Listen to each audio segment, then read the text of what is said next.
مسلمانوں کو اسلام کے بارے میں پتہ ہی کچھ نہیں ہے. اور اچھا جنہوں نے ایمان پر حملہ کرنا ہے ان کو سب پتا ہے, ان کو پتا ہے ان کو کیسے بہکانا ہے, ان کو پتا ہے ان کے دل میں شک کی پن کیسے چبونی ہے.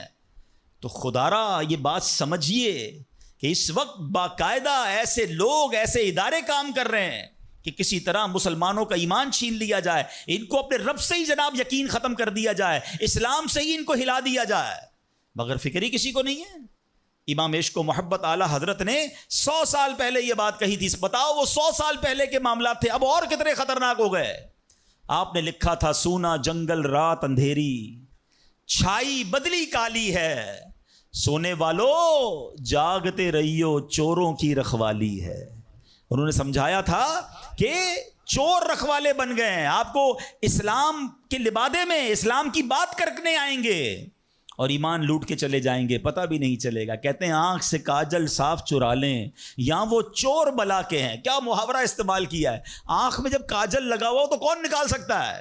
آنکھ سے کاجل صاف چرا لیں یا وہ چور بلا کے ہیں, تیری گٹھڑی تاکی ہے اور تو نے نیند نکالی ہے. یہ دور غفلت کی نیند سونے کا نہیں ہے. ہمارے بچوں کو کتنا پتا ہے اسلام کے بارے میں, خود ہمیں کتنا معلوم ہے, لیکن یقین بزرگوں کا کیسا تھا کہ جناب ان کو آگ میں ڈال دیا جاتا تھا, وہ آگ باغ بن جاتی تھی. یقیناً آج کے دور میں یہ ٹیسٹ نہیں کریں گے ہم. اب یہ بھی نہ ہو کہ جناب کوئی کہے چلو جناب اسلام یقین جو ہے میرا اسلام حق پر ہے کہ نہیں, آگ میں جاتا ہوں, آگ نہیں جلائے گی مجھے. پہلا ایسے یقین بھی تو لائے نا.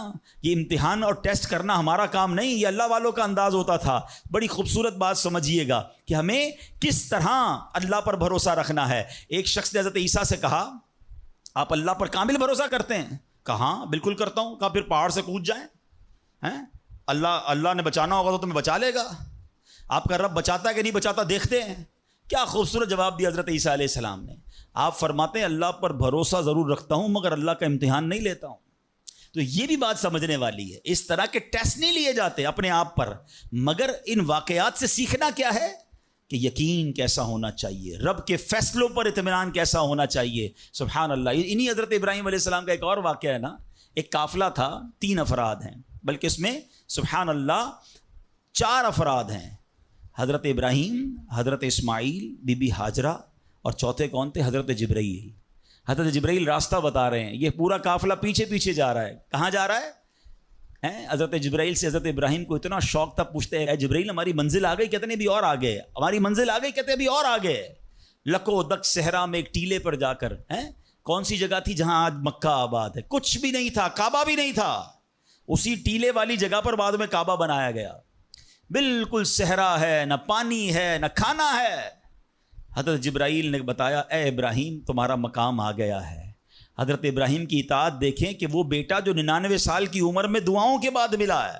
حضرت اسماعیل آپ کو 99 سال دعا کرتے کرتے گزر گئے, پھر ملے تھے, مگر حکم کیا تھا کہ اپنے بیٹے کو, اپنی زوجہ کو وہاں چھوڑ آؤ.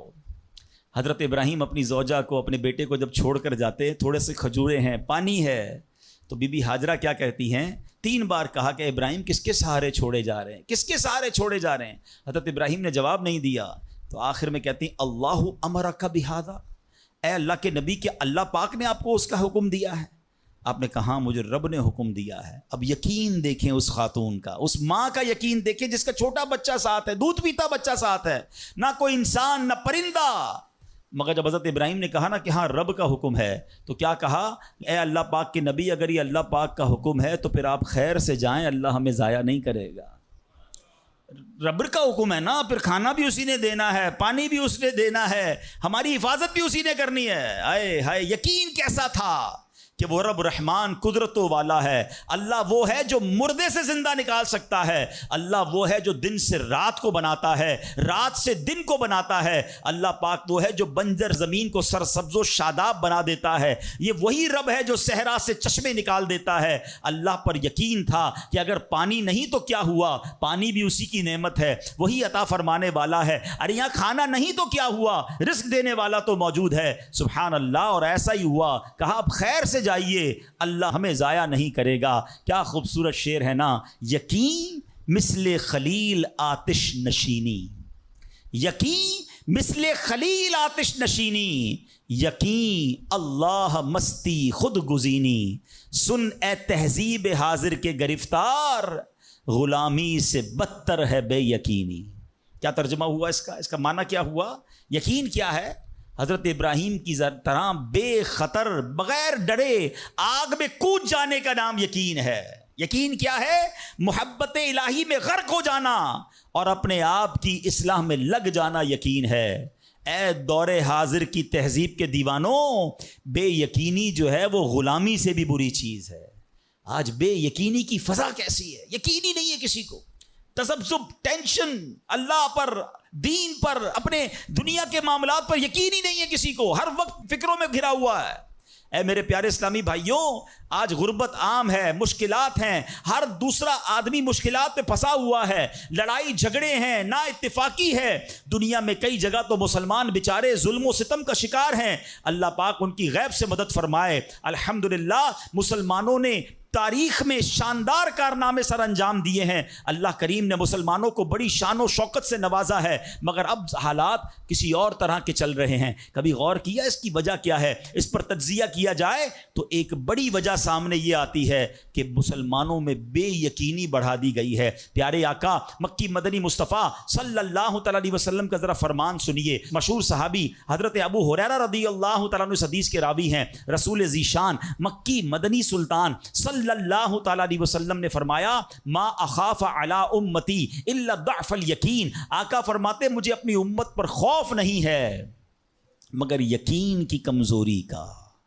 یعنی اور کوئی خوف نہیں ہے۔ یہ امت ایسا نہیں ہوگا کہ شرک میں مبتلا ہو جائے گی، فرمایا میری امت اللہ پاک کا انکار نہیں کرے گی، ہاں میری امت کو جو بڑا مسئلہ درپیش ہوگا ان کا یقین کمزور ہو جائے گا، ان کا بھروسہ کمزور ہو جائے گا۔ ایک اور حدیث پاک سنیے، آقا فرماتے ہیں، نجا اول هذه الامه بالیقین والزہد، اس امت کے پہلے لوگ یقین اور دنیا سے بے رغبتی کے ذریعے نجات پا گئے، ویہلک آخر هذه الامه بالبخل والعمل، اور اس امت کے جو آخری لوگ ہوں گے کنجوسی اور لمبی امیدوں کے سبب ہلاک ہو گئے۔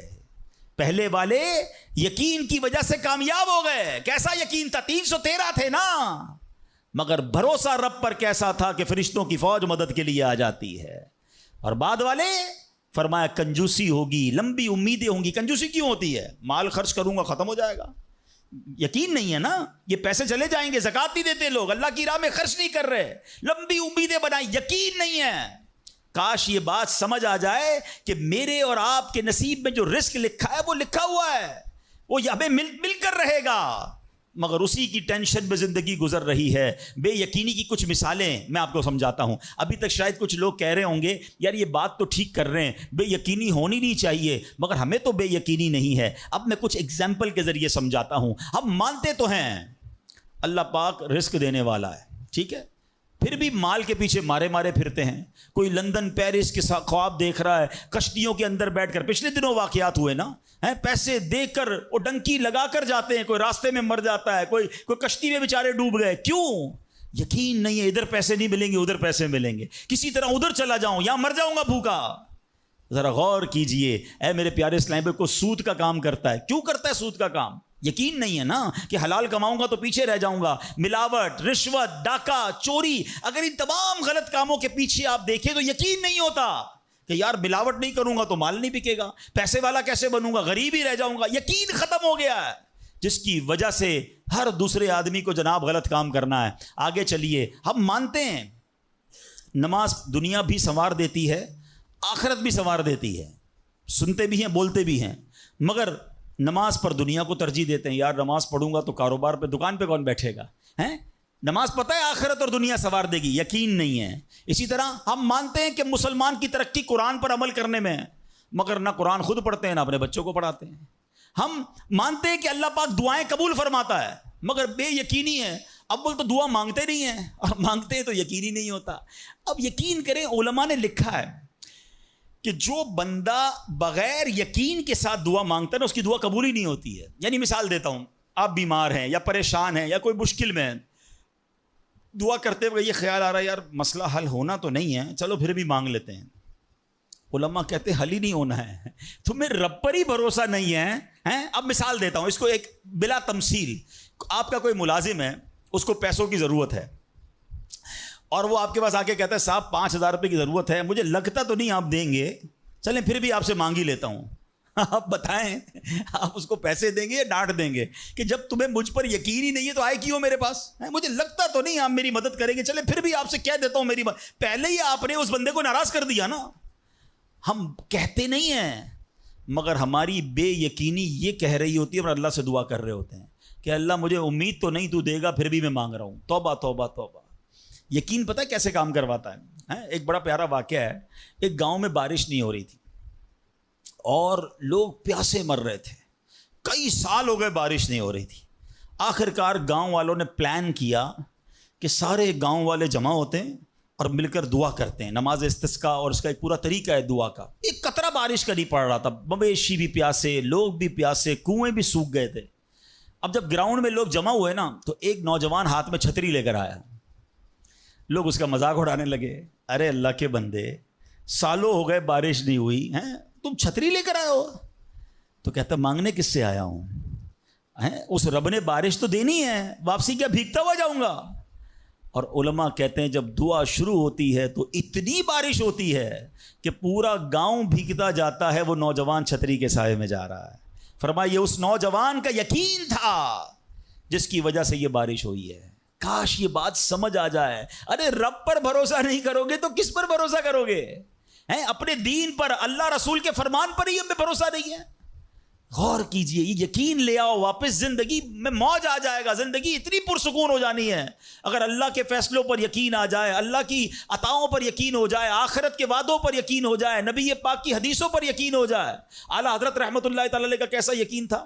ایک بار غالباً اپنی والدہ کے ساتھ حج پر جا رہے تھے. وہ زمانے میں پانی کے شپ جاتے تھے، اتنا زبردست رف سی ہو گیا، طوفان آ گیا، لوگ ڈر گئے، کلمے پڑھنے لگے، یہاں تک کہ لوگوں نے کفن نکال لیے کہ چلو کفن پہن لے، ڈوبنے والا ہے جہاز. اعلیٰ حضرت امام اہل سنت مفتی ہیں، ٹھیک ہے نا، اتنے بڑے مفتی ہوتے ہوئے آپ نے بھی والدہ کو کہا میں اللہ کی قسم کھا کر کہتا ہوں جہاز نہیں ڈوبے گا. تھوڑی دیر ہوئی تو ایسا ہی ہوا، جہاز کو کام ڈاؤن ہو گیا، سب خیر سے پہنچ گیا. تو ماں نے کہا بیٹا اتنی بڑی قسم کیسے کھا لی تم نے؟ کہ میں نے نبی پاک علیہ الصلوۃ والسلام کا فرمان سنا ہے، جو کشتی میں بیٹھ کر یہ دعا پڑھ لے، بسم اللہ مجریہا و مرساہا ان ربی لغفور الرحیم، وہ کشتی نہیں ڈوبے گی. میں اللہ کی قسم کھا کے کہتا ہوں کہ میرے نبی نے فرمایا نا، وہ یقین تھا. ہم کتنی بار دعا پڑھتے ہیں مگر دعا پڑھ کے بھی کہتے ہیں پتہ نہیں قبول ہوگی نہیں ہوگی، پڑھ لیتے ہیں. یہ والی چیز نکال دیں. وظیفے ہمارے کیوں نہیں لگتے؟ لوگ کہتے ہیں وظیفہ پڑھ رہا ہوں مسئلہ نہیں ہو رہا، تعویذ لیا پھر بھی مسئلہ. تعویذ پہنتے وقت بھی خیال ہی ہوتا ہے چلو یار پہن لیتے ہیں، پتہ نہیں ہونا ہے نہیں ہو تو کچھ نہیں ہونا. وظیفہ پڑھ لیں اور کہہ رہے پتہ نہیں ہوتا. پہلے یقین لائیں. اچھا ڈاکٹر بھی یہی کہتے ہیں، یہ صرف اب یہ وظائف اور ان چیزوں میں نہیں، آپ اگر ڈاکٹر پر بھی یقین نہ رکھیں نا کہ یار اس کی دوائی پتہ نہیں کام کرتی ہے نہیں کرتی، کیونکہ بہت ساری چیزوں کے پیچھے یقین، ول پاور. بڑا خوبصورت جملہ میں نے کتاب میں پڑھا تھا کہ جو لوگ کہتے ہیں یہ ہو جائے گا ان سے ہو جاتا ہے، جو لوگ کہتے ہیں یہ نہیں ہوگا ان سے نہیں ہوتا ہے. کاش یہ بات سمجھ آ جائے آپ کو. ہو جائے گا، اب کر لو گے. بڑے بڑے کام لوگ کر جاتے ہیں، میں کر لوں گا انشاءاللہ، پتہ نہیں ہوگا نہیں ہوگا، ٹرائی کر لیتا ہوں، پہلے ہی سمجھ لو نہیں ہوگا. اندر حوصلہ تو لائیں نا، یقین تو لائیں. اگر رب پر ہی بھروسہ نہیں ہوگا تو ہم کدھر جائیں گے؟ اب ذرا سنیے گا، امیر اہل سنت نے ایک بڑا پیارا واقعہ اپنے رسالے میں لکھا کہ ایک ڈاکوؤں کا گروہ جو تھا ڈکیتی کے لیے ایک جگہ پہنچا تو وہاں کھجور کے 3 درخت تھے. ایک درخت خشک تھا یعنی اس میں پھل نہیں لگے ہوئے تھے، دوسرا درخت پھلدار تھا. تو ڈاکوؤں کا سردار نے دیکھا کہ ایک چڑیا جو ہے وہ پھلدار درخت سے اڑتی ہے، خشک درخت پر جاتی ہے، واپس پھلدار درخت پہ آتی ہے، پھر خشک درخت پر جاتی ہے. تو اس نے کہا چکر لگائی جا رہی ہے، کوئی ماجرا ہے. تو اس نے غور سے دیکھا تو کیا دیکھا کہ وہ چڑیا جو ہے وہ پھلدار درخت سے جو ہے وہ کھجور لیتی ہے، اور جب خشک درخت پر جاتی ہے تو وہاں ایک اندھا سانپ منہ کھولے بیٹھا ہے. وہ چڑیا جا کر اس کے منہ میں کھجور ڈال کے آتی ہے، پھر دوبارہ جاتی ہے کھجور لا کر پھر اس سانپ کے منہ میں ڈالتی ہے. وہ جب ڈاکوؤں نے دیکھا تو وہ تو حیران ہو گیا، رونے لگ گیا کہ اے اللہ پاک، یہ وہ جانور ہے سانپ جس کو مارنے کا حکم تیرے پیارے حبیب علیہ الصلوۃ والسلام نے دیا ہے. کیونکہ یہ مسلمانوں کو تکلیف پہنچاتا ہے. مگر تو نے جب اس کی آنکھیں لی تو اس کے رزق کا انتظام کر دیا اور ایک چڑیا کی ڈیوٹی لگا دی کہ وہ جا کر اس کو کھانا پہنچائے. تو میں تو اشرف المخلوقات ہوں, میں تیرے بندوں کو لوٹ رہا ہوں, اے اللہ تو میری توبہ قبول فرما, میں آئندہ ایسا نہیں کروں گا. یہ رونے لگا. اب یہ سوچ رہا ہے, سبحان اللہ. تو اللہ اکبر, غیب سے آواز آئی کہ اے فلاں میری توبہ کا دروازہ کھلا ہوا ہے. ڈاکو کہتا ہے یا اللہ میں نے توبہ کی. پھر غیب سے آواز آئی ہم نے تیری توبہ قبول کر لی. اچھا, جب اس نے توبہ کی تو اس کے سارے ساتھی سن رہے تھے, سردار آپ نے توبہ کی, ہم نے بھی توبہ کی. کہا سوچو تو صحیح, ہم ڈکیتی کر رہے ہیں, ہم چوری کر رہے ہیں, رب جب اس اندھے سانپ کو روزی دے گا تو ہمیں کیوں نہیں دے گا؟ ہم اللہ کی قدرت پر یقین کیوں نہ رکھیں؟ سب نے توبہ کر لی. اب جب توبہ کر لی تو انہوں نے کہا کہ اب ایسا کرتے ہیں کہ حج کو چلتے ہیں. سارا قافلہ بنا کر, ڈاکوؤں کا قافلہ توبہ کر کے چلا حج کرنے کو. جب مکہ پاک کے قریب پہنچے نا تو وہاں ایک نابینا بڑھیا تھی. وہ ہر قافلے والے سے اس ڈاکوؤں کے سردار کا نام لے کے پوچھتی تھی وہ بندہ آیا تو ڈاکوؤں کا جب قافلہ ہے تو کہا میں ہی تو وہ ہوں. تو کہا یہ میرے کپڑے تمہارے لیے ہیں. بولا آپ مجھے کپڑے کیوں دے رہی ہیں؟ کہا میرا ایک بیٹا تھا اور وہ بیٹا جو ہے اس کے کچھ دن پہلے, بڑا نیک بیٹا تھا میرا, کچھ دن پہلے اس بیٹے کا انتقال ہوا ہے, یہ اسی کے کپڑے ہیں. 3 دن سے مسلسل نبی پاک علیہ الصلوۃ والسلام میرے خواب میں تشریف لا رہے ہیں اور فرما رہے ہیں کہ اس نام کا بندہ آئے گا, اس کو یہ کپڑے دے دینا. ہائے ہائے, ذرا سوچو تو صحیح, جب رب توبہ قبول کرتا ہے تو مرتبے کیسے بڑھا دیتا ہے. کاش یہ بات سمجھ آ جائے. اللہ سے بندہ جب دوستی کر لیتا ہے نا, اللہ پچھلے گناہ معاف فرما دیتا ہے, بلکہ اللہ راضی ہو جائے تو گناہوں کو نیکیوں میں بدل دیتا ہے. مگر کیسے اس ڈاکو کو توبہ نصیب ہوئی؟ یقین. کاش حرام کمانے والا, سود کا کام کرنے والا, کاش رشوت لینے والا, ڈاکہ ڈالنے والا, چوری کرنے والا یہ سوچے کہ میں کیوں کر رہا ہوں, ملاوٹ کرنے والا سوچے. اللہ پر بھروسہ تو رکھو یار, رب نے میرا نصیب لکھا ہوا, جو میرے نصیب میں مجھے مل کر رہے گا. کاش یہ بات سمجھ آ جائے. صدیق اکبر رضی اللہ تعالیٰ مسلمانوں کے پہلے خلیفہ, جب آپ نے یہ آیت پڑھی نا قرآن پاک میں, اللہ ارشاد فرماتا ہے وما من دابۃ فی الارض الا علی اللہ رزقها. اللہ فرماتا ہے اور زمین پر چلنے والا کوئی جاندار ایسا نہیں جس کا رزق اللہ کے ذمہ کرم پر نہ ہو.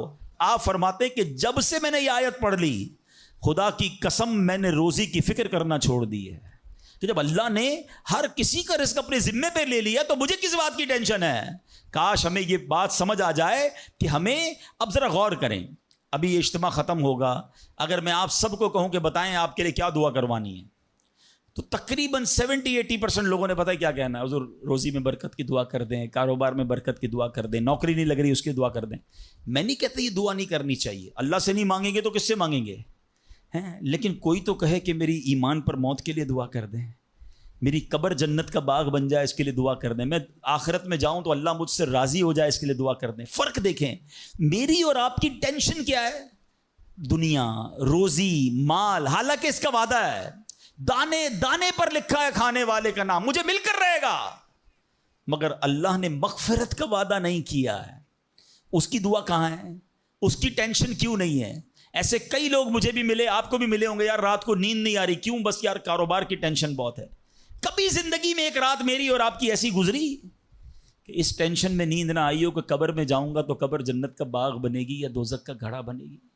کلمے والی موت ملے گی کہ نہیں؟ جنت میں جاؤں گا یا دوزخ میں جاؤں گا؟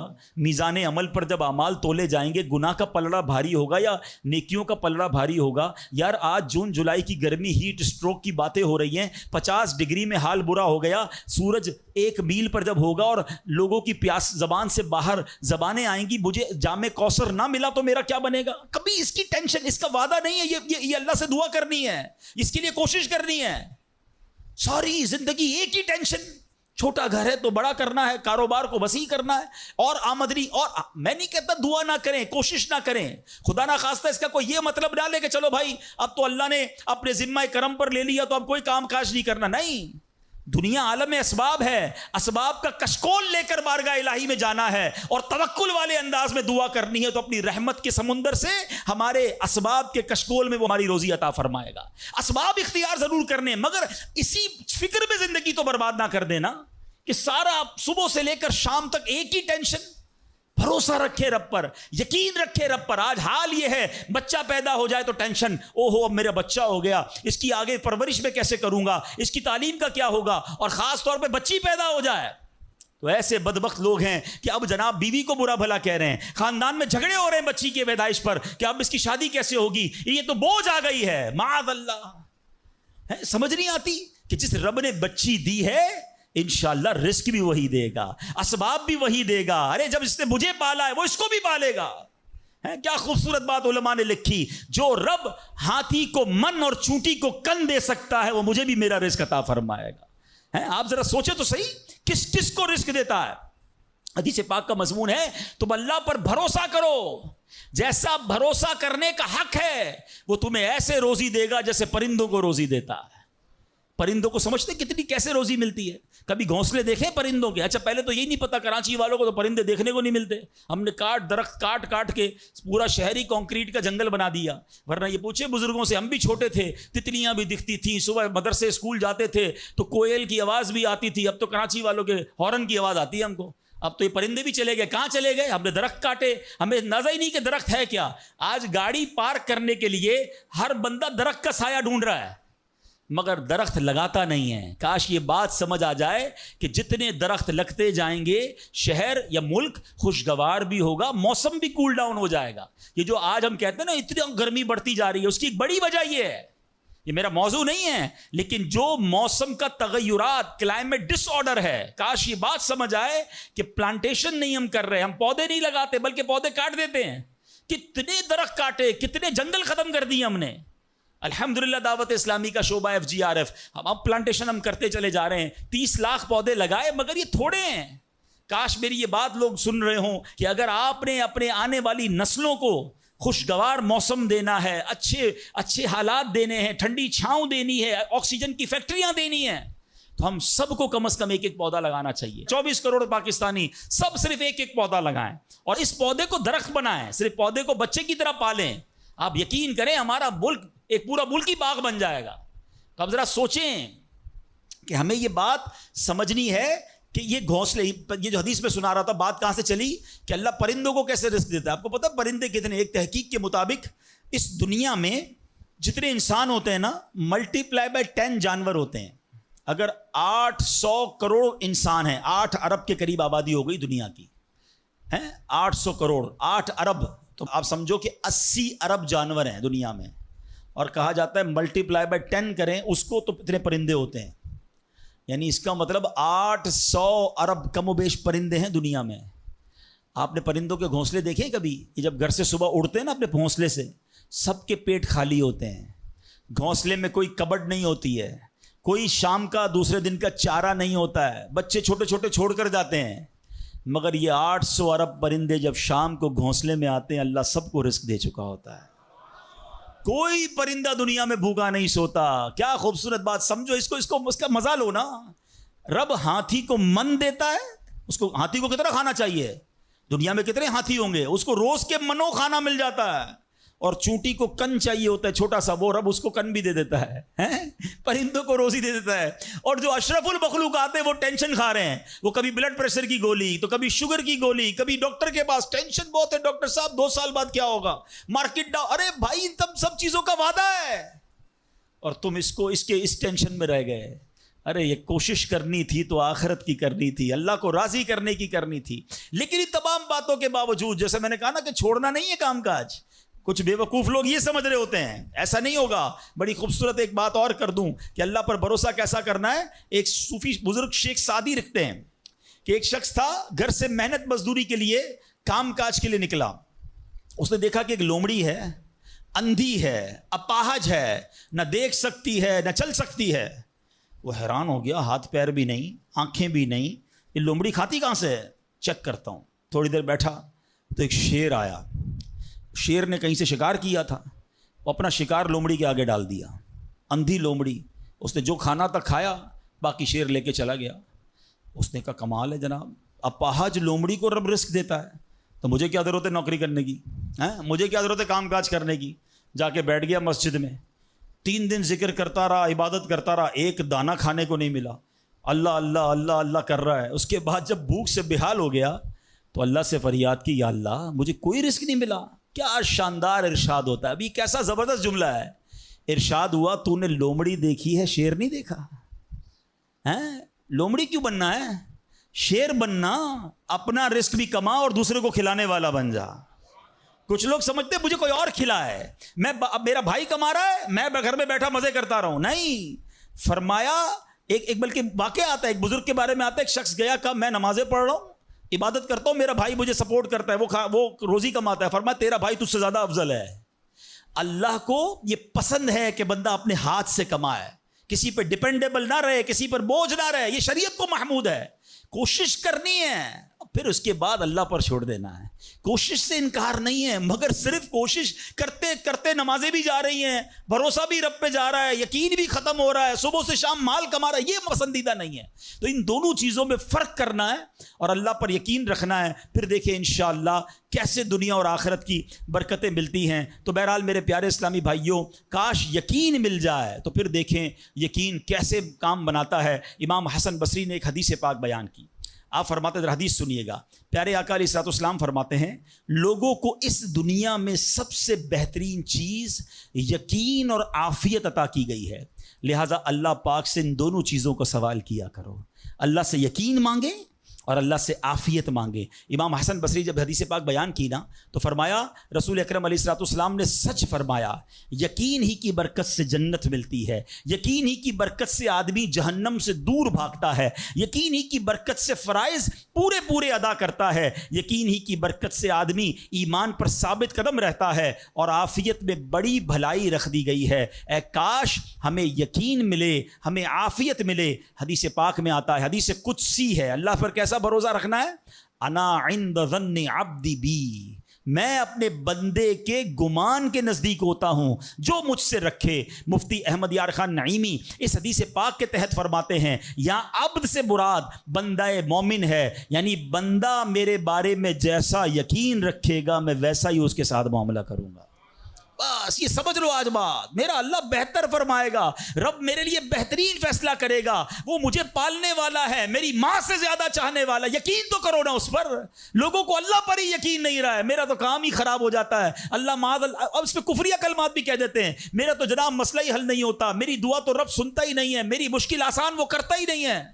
تم کھڑے نہیں ہو سکو گے، تم اللہ سے بدگمان نہ رہنا۔ اللہ کرے کہ انسان یہ سمجھ جائے کہ مجھے رب پر اچھا گمان رکھنا ہے۔ شاعر کہتے ہیں نا، جو سوچتا ہوں وہی بات ہونے لگتی ہے۔ پوچھو پازیٹیو لوگوں سے، ان کے ساتھ پازیٹیو جب سوچتے ہیں پازیٹیو ہونے لگتا ہے۔ جو سوچتا ہوں وہی بات ہونے لگتی ہے، جڑا ہوا ہے زمانہ میرے گمان کے ساتھ۔ اچھا سوچو گے تمہیں اچھا ملے گا۔ اب غور فرمائیے، جب یہ ذہنی بندہ بنا لے یار سچ سے کاروبار نہیں چلتا، تو پھر آپ کو برکت کاروبار میں کیسے ملے گی؟ پہلے ہی آپ نے یقین کر لیا ہے۔ جب یہ ذہن بنا لے کہ نماز کے لیے وقت نکالا تو کام میں نقصان ہو جائے گا، تو پھر کام میں ترقی بھی نہیں ملے گی۔ اب ذہن بنا لیا کہ ترقی کے لیے صرف دنیا کی ڈگریاں کمانی ہیں، تو پھر قرآن کریم کی برکات کہاں سے نصیب ہوں گی؟ جب یہ ذہن بنا لیا کہ آج نیکی کا دور ہی نہیں ہے، کچھ لوگوں کا ذہن بن گیا ہے بھائی جناب کوئی نیکی کا دور نہیں ہے، تو پھر نیکی کی برکت بھی نہیں ملے گی۔ ذہن پازیٹیو رکھیں، ذہن اچھا رکھیں، انشاءاللہ آپ دیکھیں آپ کے ساتھ اچھا ہونا شروع ہو جائے گا۔ میرے پاس وقت کم ہے، ورنہ اس پر تو پوری ریسرچ موجود ہے۔ آپ پازیٹیو سوچتے ہیں تو پازیٹیو انرجیز آپ کی طرف متوجہ ہو جاتی ہیں۔ اب تو سائنس بھی کہتی ہے نیگیٹو سوچتے ہیں تو نیگیٹو انرجیز آپ کی طرف متوجہ ہوتی ہیں، آپ ڈی مورلائز ہونا شروع ہو جاتے ہیں، آپ کے حوصلے ٹوٹنا شروع ہو جاتے ہیں۔ اور جس کو ول پاور کہا جاتا ہے، جس کو اچھا سوچنا کہا جاتا ہے، اگر بندہ یہ کرنا شروع کر دے پھر دیکھیں اس کے کام کیسے بن جاتے ہیں۔ تو اللہ کرے کہ بھئی یہ بات سمجھ آ جائے کہ ہمیں اپنے رب سے انشاءاللہ یقین حاصل کرنا ہے۔ حضرت خالد بن معدان رحمۃ اللہ تعالی علیہ فرماتے ہیں، تعلموا الیقین کما تعلموا القرآن، یعنی یقین کو بھی ایسے ہی سیکھا کرو جیسے قرآن سیکھتے ہو۔ میں نے بھی اسے سیکھ کر حاصل کیا ہے۔ سبحان اللہ۔ اب یقین سیکھنے کے لیے، یقین حاصل کرنے کے لیے علماء نے بڑے طریقے لکھے۔ پہلے تو بندہ بندہ دعا کرے کہ اے اللہ مجھے اپنا یقین عطا فرما. بڑی پیاری دعا حضرت ابوبکر صدیق کیا کرتے تھے. اللہم حب لی ایمانا و یقینا و معافاتا و نیہ. اے اللہ مجھے پکا ایمان، پختہ یقین، عافیت اور سچی نیت عطا فرما. اللہ پاک سے دعا کرتے رہیں اور ایسے لوگوں کے ساتھ رہیں. آخری بات کر لیتا ہوں جناب. پرابلم پتہ ہے کیا ہے؟ ڈی مورلائز بندہ پتہ کہاں ہوتا ہے؟ اس کا یقین متزلزل کب ہوتا ہے؟ وہ کیسے شک اور شبے والی لائف میں آ جاتا ہے؟ یہ صحبت سے ملتا ہے. آپ جب اللہ پر پکا یقین کرنے والے لوگوں میں بیٹھتے ہیں نا، آپ کا یقین بھی بڑھنا شروع ہو جاتا ہے. یار اس کو اللہ پر کتنا بھروسہ ہے. بیمار ہے پھر بھی کہتا ہے میرا رب کریم ہے. پریشان ہے پھر بھی کہتا ہے اللہ کی رضا پر راضی ہوں، میرا رب سب ٹھیک کر دے گا. جب ایسے لوگوں کے ساتھ آپ بیٹھتے ہیں نا، آپ کا یقین توکل بھی مضبوط ہونا شروع ہو جاتا ہے، بندہ اسٹرانگ ہونا شروع ہو جاتا ہے. اور جب بندہ بیٹھتا اٹھتا ہی ایسے لوگوں میں ہے جو ہر وقت مایوسی کی باتیں کرتے ہیں، ہر وقت جناب آنے والے خطرات اور پریشانیوں کا ہی ذکر کرتے رہتے ہیں. ارے بھائی کچھ نہیں ہونا، سب برباد ہو گیا ہے، سب ختم ہو گیا. ان کے پاس جب بیٹھو ایسا لگتا ہے سب کچھ تباہ ہونے والا ہے. ایسے لوگوں کے ساتھ نہ بیٹھیں، حوصلے والے لوگوں کے ساتھ بیٹھیں، توکل والے لوگوں کے ساتھ بیٹھیں، اللہ سے محبت کرنے والوں کے ساتھ بیٹھیں. پھر دیکھیں انشاءاللہ آپ کے کام کیسے سیدھے ہو جائیں گے. ایک آخری بات چلے کر لیتا ہوں. اللہ پر بھروسہ، اللہ کے فیصلوں پر یقین کیسے حاصل ہو؟ مجھے یہ کیسے پتہ چلے کہ یار یہ چیز میرے لیے بہتر ہے؟ میں نے کئی بار اپنے بیانات میں یہ اگزامپل دی ہے، میں دوبارہ دے دیتا ہوں، شاید کسی کے دل پر اثر کر جائے. میں مثال دیتا ہوں. ہمیں بعض اوقات بندہ پتہ ہے اللہ سے یقین کہاں ٹوٹتا ہے؟ جب بندہ دعائیں مانگتا ہے، التجائیں کرتا ہے، بڑی رو کر التجا کرتا ہے، مصیبت میں ہوتا ہے، اس کو کوئی چیز چاہیے ہوتی ہے اور اس کو نہیں ملتی ہے، تو بندہ کہتا ہے رب تو میری سنتا ہی نہیں ہے. اتنی دعائیں کی، مسجد میں جا کے کی، مکے مدینے میں جا کے کی، فلاں بزرگ سے بھی دعا کرے، نہیں ہو رہا میرا کام. جب بندے کا کام نہیں ہوتا نا تو اس کو لگتا ہے کہ یار میں اللہ پر کیسے بھروسہ کروں. یہاں جا کر شیطان حملہ کرتا ہے. اب آئیے اس وسوسے کو کیسے ختم کریں. آپ میں سے کئی ایسے مجھے نظر آ رہے ہیں جو والد ہوں گے یا بڑے بھائی ہوں گے. آپ کا کوئی چھوٹا بیٹا یا چھوٹا بھائی ہو اور بیمار ہو جائے، اس کو بخار ہو جائے، گلا خراب ہو جائے اور وہ رونے لگے کہ ابو میں نے آئس کریم کھانی ہے، میں نے ٹھنڈا شربت پینا ہے. اچھا بتائیے آپ اسے ٹھنڈا شربت پلائیں گے؟ وہ رو رہا ہے آپ کے سامنے، آئس کریم کھلائیں گے اسے؟ جواب دیجئے نہیں. وہ رونے دیں گے آپ اس کو. آپ کا ایک دوست برابر میں بیٹھا ہو اور کوئی کہے یار کیسے ظالم ابو ہیں، بچہ رو رہا ہے دے دینا اسے آئس کریم، تو آپ ایک جواب دیتے ہیں میں والد ہوں، مجھے پتا ہے اس کو کب کیا دینا ہے. ایسا ہی ہے نا؟ اب ذرا دل پر ہاتھ رکھ کے میرا جملہ سننا. تم والد ہو، تمہیں پتا ہے بیٹے کو کب کیا دینا ہے. میرے مالک کو نہیں پتا مجھے کب کیا دینا ہے. میں رو رہا ہوں، میں گر گڑا رہا ہوں، میں تڑپ رہا ہوں، وہ نہیں دے رہا. ارے یہی بہتر تھا. ہو سکتا ہے کہ میں جو مانگ رہا ہوں مجھے مل جاتا تو وہ میرے لیے اور برا ہوتا. علماء کہتے ہیں کسی کا امیر ہونا اس کے لیے اچھا ہے، کیونکہ وہ غریب ہوگا تو وہ ایمان سے متزلزل ہو جائے گا. کسی کا غریب ہونا اس کے لیے اچھا ہے، کیونکہ اگر اسے مال دے دیا جائے گا تو اس کا ایمان چلا جائے گا، وہ غلط کاموں میں پڑ جائے گا. کسی کو اولاد دینا اس کے لیے اچھا ہے اور کسی کو بے اولاد رکھنا اس کے لیے اچھا ہے. ہو سکتا ہے بیٹا ایسا ہونے والا ہو جو بڑا ہو کے باپ کو ہی مار کے گھر سے نکال دے. کیا ہم نے نہیں دیکھے ایسے واقعات؟ ایسی اولاد نہیں دیکھی جو ماں باپ کو قتل کر دیتی ہے؟ لوگ کہتے ہیں اس سے بہتر تو بچہ ہی نہ ہوتا. ارے رب بہتر جانتا ہے مجھے کیوں بیٹا نہیں مل رہا، مجھے کیوں بیٹی نہیں مل رہی، مجھے کیوں اولاد نہیں ہو رہی، مجھے کیوں مال نہیں مل رہا، میں اب تک گھر کیوں نہیں لے سکا. ہو سکتا ہے میرے رب نے اس کے بدلے میرے لیے بہت ساری نعمتیں رکھی ہوں. کاش یہ بات سمجھ آ جائے. مجھے ایک بات بتاؤ نا، میری ماں، آپ کی ماں، دنیا میں سب سے زیادہ ہم سے پیار کون کرتا ہے؟ ہماری ماں کرتی ہے. کبھی ماں ہمارے لیے غلط فیصلہ کر سکتی ہے؟ نہیں کر سکتی. ارے جو ماں میرا اچھا سوچتی ہے، اس ماں کے دل میں جس نے ممتا ڈالی ہے، جو کروڑوں ماؤں سے زیادہ مجھے چاہنے والا ہے، وہ میرے بارے میں کیوں نہ اچھا فیصلہ فرمائے گا. کاش یہ یقین آ جائے کہ جو رب نے کیا ہے وہی بہتر کیا ہے. سبحان اللہ. زندگی کا ایک اصول بنا لو، میرا کام، جب آپ کا کام ہو جائے نا تب بھی کہو اللہ کا شکر ہے، اور جب کام نہ ہو کہو جب بھی اللہ کا شکر ہے.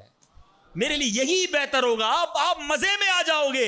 اللہ سے دوستی کر لو. اے میرے رب جو تو نے فیصلہ کیا میں اس پر راضی ہوں. آپ کسی ٹینشن میں نہیں رہو گے. ہمارا پرابلم پتہ ہے کیا ہے؟ ڈیفنس کے لوگوں جانتے ہیں، کبھی گزرتے ہوں گے نا ڈیفنس کی گلیوں سے، یار یہ پلاٹ بہت اچھا مل رہا تھا، 4 سال پہلے یہ ریٹ تھا، میں لے لیتا، آج تو کتنی پرائس ہو گئی. یار وہ گاڑی 1 مہینہ پہلے لینے والا تھا، نہیں لی، گورنمنٹ نے پرائس بڑھا دی. یار یہ فیکٹری میں پہلے خرید لیتا. اسی ٹینشن میں رہتے ہیں، یہ کر لیتا وہ کر لیتا. ارے نہیں کیا, نہیں ہوا, وہی میرے لیے بہتر تھا. جو رب نے دیا وہی میرے لیے بہتر ہے. خدا کی قسم جس دن اللہ پر بھروسہ سیکھ لیا, رب سے دوستی کر لی, رب کے فیصلوں پر اطمینان تمہیں حاصل ہو گیا, زندگی کے بہت سارے غم ختم ہو جائیں گے. جو بھی ہوگا وہ رب کی طرف سے ہے. ارے جب حضرت ابراہیم آگ میں ڈالے جا رہے ہیں, جبریل امین آ کے پوچھتے بتاؤ اے ابراہیم تمہاری کوئی مدد کر سکتا ہوں, کوئی حاجت ہے؟ فرماتے مجھے کوئی حاجت نہیں. کہا اللہ سے تو کہہ دو کہ رب دیکھ رہا ہے, اس کا دیکھنا میرے مانگنے سے بہتر ہے. ہائے ہائے, اللہ حضرت ابراہیم کے اس یقین کا کوئی ذرہ عطا فرما دے, اس توکل کا کوئی حصہ عطا فرما دے. باتیں تو ہم بڑی بڑی کرتے ہیں مگر جب سر پہ پڑتی ہے, جب کوئی مشکل آتی ہے, پھر ہمارا یقین ہل جاتا ہے. اللہ مجھے بھی اور آپ کو بھی اپنی سچی محبت عطا فرمائے, سچا یقین عطا فرمائے, سچا بھروسہ عطا فرمائے. اور یقین کریں جس دن رب پر بھروسہ مل گیا, آپ کی مشکل, آپ کی غم کی آگ باغ بننا شروع ہو جائے گی, آپ کی مشکلیں آسان ہونا شروع ہو جائیں گی. اللہ کریم ہم سب کو اپنا بھروسہ نصیب فرمائے. الحمدللہ ایسی پیاری باتیں دعوت اسلامی کے اس پیارے ماحول میں سکھائی جاتی ہیں. میری گزارش ہے اس مدنی ماحول سے وابستہ رہیں. صلو علی الحبیب صلی اللہ تعالی علی محمد.